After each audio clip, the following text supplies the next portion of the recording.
राजगढ़ विधानसभा 162, कांग्रेस से बापू सिंह तंवर और भाजपा से अमर सिंह यादव का होगा कड़ा मुकाबला। बापू सिंह तंवर ने जयवर्धन सिंह के साथ भरा नामांकन फॉर्म, निकाली गई रैली, जनसभा को किया संबोधित। पूर्व प्रभारी मंत्री जयवर्धन सिंह ने कहा कि इस बार 5 विधानसभा सीट हमारी होगी। ब्यावरा से रोहित मेवाड़ी की रिपोर्ट। मध्य प्रदेश विधानसभा चुनाव 2023 कार्यक्रम के अंतर्गत 30 अक्टूबर नाम निर्देशन पत्र भरने की अंतिम तिथि निकल चुकी है। 2 नवंबर को नाम वापसी होगी और 17 नवंबर को मतदान होना है तथा 3 दिसंबर को नतीजे घोषित किए जाएंगे।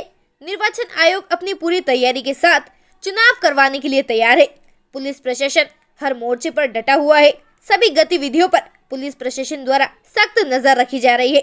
शासन प्रशासन निष्पक्ष और शांतिपूर्ण मतदान के लिए सभी व्यवस्थाओं में लगा हुआ है।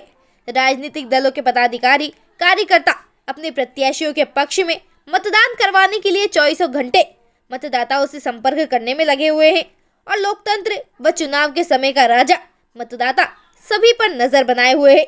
अपनी सबसे बड़ी ताकत अपना वोट 17 नवंबर को मतदाता प्रयोग करेगा और मध्य प्रदेश के भविष्य और विकास की डगर तय होगी।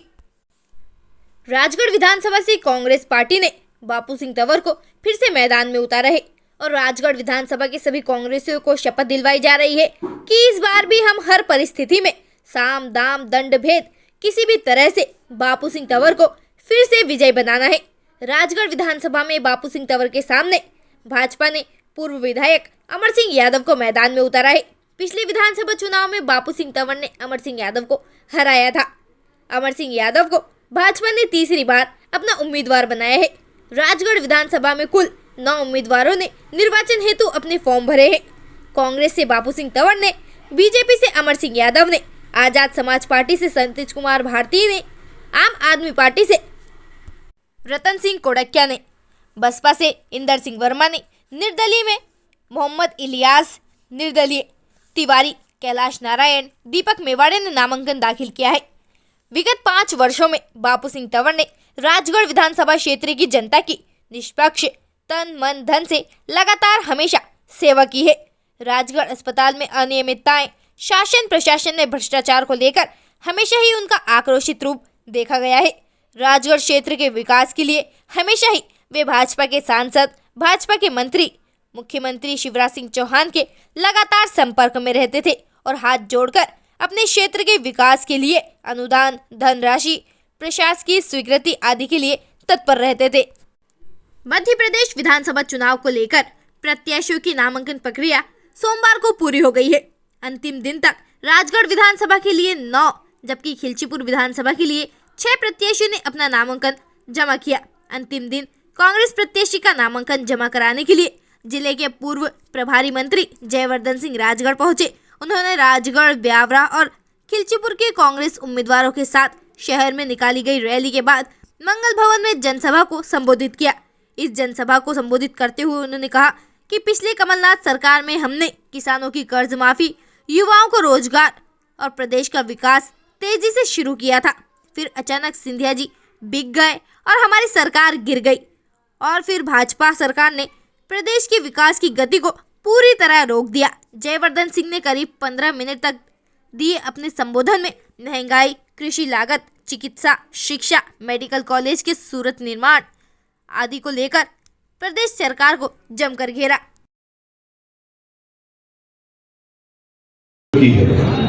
और आज किसान भाजपा से पूछ रहा है कि ऐसा कारण क्या है कि जब किसान के पास टमाटर की फसल होती है तो टमाटर के दाम 1 रुपए तक पहुंच जाते हैं और जैसे ही बड़े बड़े व्यापारियों के पास, थोक व्यापारियों के पास टमाटर की फसल पहुंच जाती है तो टमाटर के दाम 150-200 तक पहुंच जाते हैं।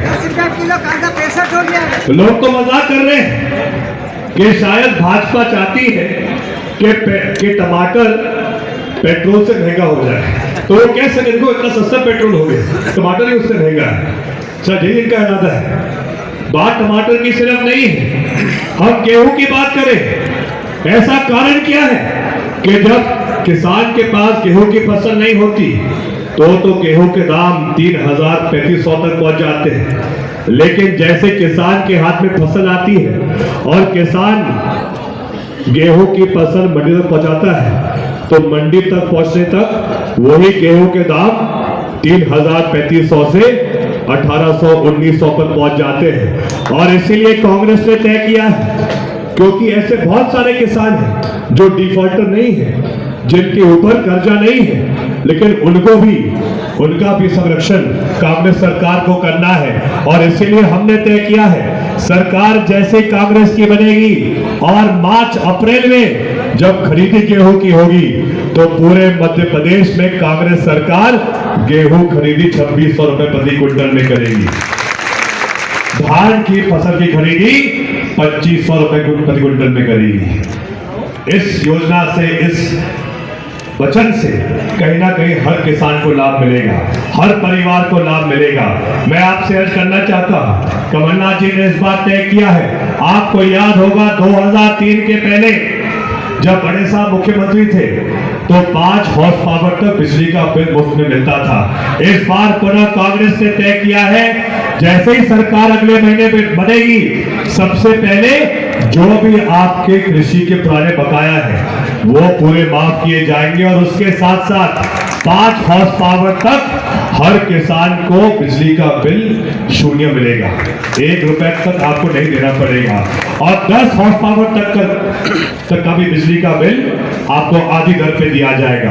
हमारी सोच है, आपको याद होगा जब सरकार हमारी थी, प्रियव्रत सिंह जी ऊर्जा मंत्री थे, कमलनाथ जी मुख्यमंत्री थे, उस समय इंदिरा गृह ज्योति योजना के माध्यम से बिजली के बिल 100 रुपए 100 यूनिट आते थे, नहीं आते थे।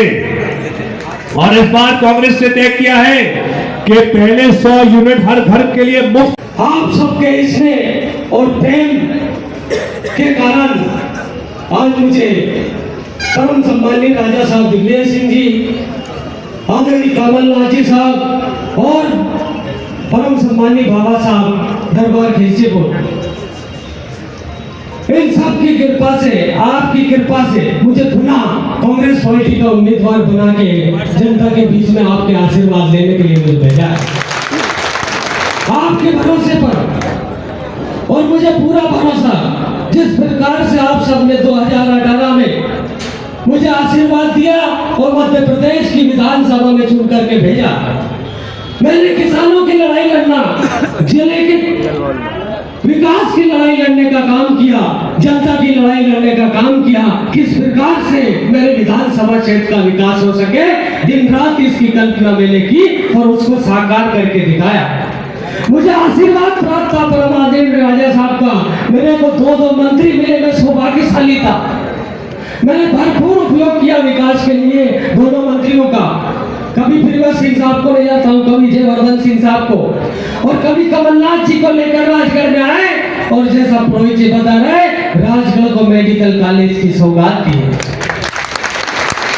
मैं ज्यादा समय न लेते हुए मैं भारतीय जनता पार्टी को, नेताओं को चैलेंज करता हूँ कि जब प्रधानमंत्री, जो कांग्रेस पार्टी ने मोहनपुरा परियोजना का बांध मंजूर किया, उस बांध का उद्घाटन करने के लिए देश के प्रधानमंत्री जी आए थे, लेकिन इस जिले के भारतीय जनता पार्टी के नेताओं ने क्या उनसे मांगा कि 35,000 लोग प्रभावित हुए, क्या उनके विकास के लिए, उनके रोजगार के लिए किसी ने बात की?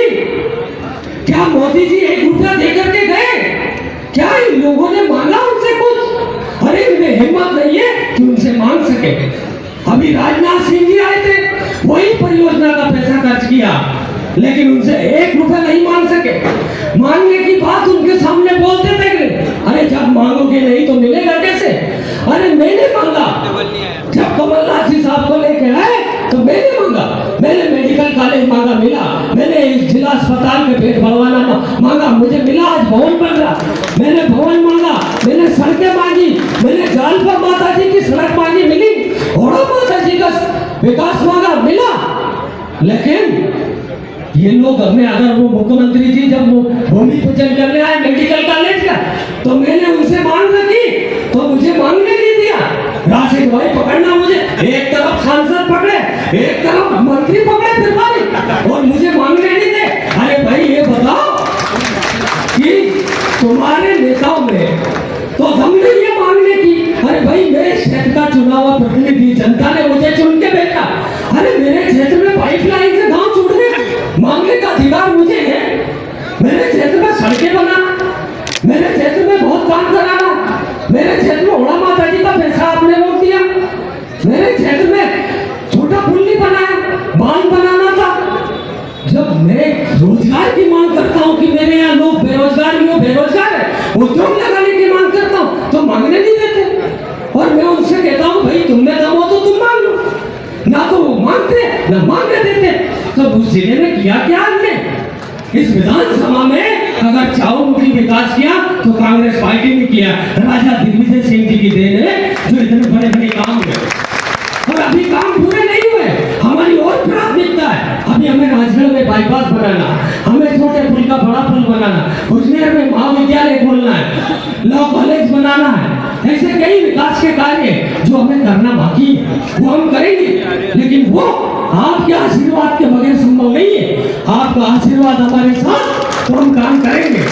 और ये विश्वास रखिए कि आपका बापू ना कभी बिका है ना बिकेगा, काम किया है और करेंगे। हमारा विधायक कैसा हो?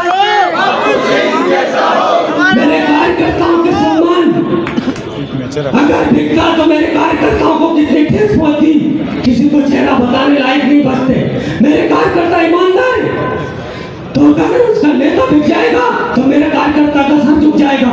मेरे कार्यकर्ता का कभी सर नीचे नहीं झुकने दूंगा, ये मेरा वचन है। मैं आपके साथ हूँ, मेरी क्षेत्र की जनता के साथ हूँ। ऐसा कोई काम नहीं किया 5 साल में जो भारतीय जनता पार्टी के लोग मेरे ऊपर आरोप लगा सके। और भारतीय जनता पार्टी के लोगों की दम नहीं है कि वो आरोप लगा सके। क्यों? कि उनकी सब पूरी दाली काली है, पूरे काले कारनामे है।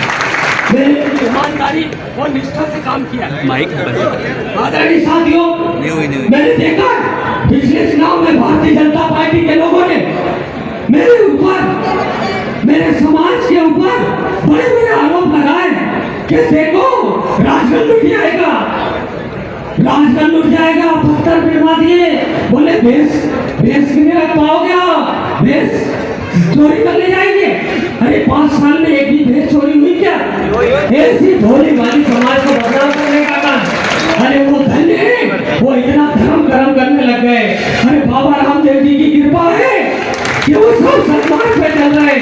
जानपा माता जी की कृपा है, पटेली माता जी की कृपा है। अरे मेरे ऊपर तो 2 बाबाओं के आशीर्वाद है, एक तो बाबा रामदेव भगवान और दूसरे बाबा यहाँ पर विराजे। मुझे कुछ करने की जरूरत नहीं, डरने की जरूरत नहीं। मेरे को आप सबका आशीर्वाद प्राप्त है, जानपा माता जी का आशीर्वाद प्राप्त है। जिस दिन जानपा माता जी की पूजा कर रहे थे, पूजा करते करते माता जी ने इस आशीर्वाद दे दिया, वही टिकट आ गया। जब ये माता जी का आशीर्वाद, और मैंने आप सबको कार्यकर्ता सम्मेलन में सबका धन्यवाद दे दिया था कि मेरे को कोई मोह माया नहीं है। अगर मेरी मोह माया होती तो मुझे बहुत आरोप मिले थे, आभार मिले थे, लेकिन मैंने सब चीजों को ठुकरा के मैंने सम्मान किया। मेरे कार्यकर्ताओं की इज्जत के लिए, उनकी शान के लिए जाबाजी से टिके रहे। और मैं सबका बहुत बहुत धन्यवाद और आभार करता हूँ कि सबने ऐसा बहुत कीमती समय निकाल के, और आज सुबह 12 बजे से आए हुए, कहीं तो 11 बजे आ गए थे, 12 बजे का समय दिया था। मैं आप सबका चरण वंदन करता हूँ और बहुत बहुत धन्यवाद, बहुत बहुत आभार। और मेरे से अगर इन 5 साल में भैया कोई गलती हुई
200 लोग 300 लोग रोज आते जाते रहते हैं। इसके बारे में आप क्या कहना चाहेंगे? देखो, ये तो क्या है कि समाज सेवा है। जो व्यक्ति काम करेगा उसके पास जनता आएगी और काम करना ही पड़ेगा। भारतीय जनता पार्टी का कार्यकर्ता कभी घर नहीं बैठता है, वो जनता की सेवा में रहता है, जनता के साथ रहता है, जनता के बीच में रहता है। वो कार्यकर्ता रहित पार्टी भारतीय जनता पार्टी। इसलिए मैं हमेशा कार्यकर्ता के रूप में काम करता हूँ, इसलिए लोग मुझे प्रेम देते हैं, इसलिए देते हैं, इसलिए मेरे पास आते हैं।